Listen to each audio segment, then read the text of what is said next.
दोस्तों नमस्कार। मैं गाने जा रही हूँ नाच गीत। आप लोग को जैसा लगे कमेंट करके ज़रूर बताना।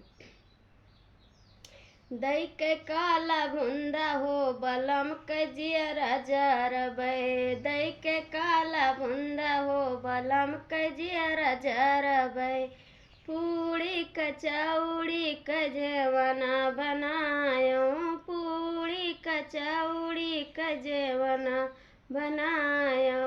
अपना जैबै अपने यार का जवाइबै, दई के काला बुंदा हो बलम के जियरा जरबै, दई के काला बुंदा हो बलम के जियरा जरबै।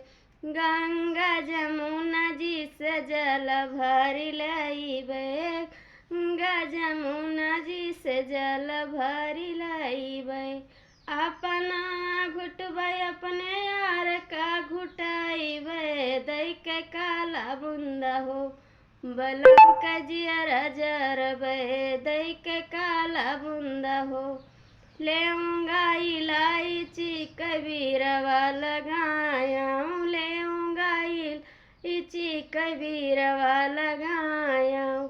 अपना कुचबै अपने यार का कुचाइबै, दई के काला बुंदा हो बलम के जियरा जरबै, दई के काला बुंदा हो बलम के जियरा जरबै।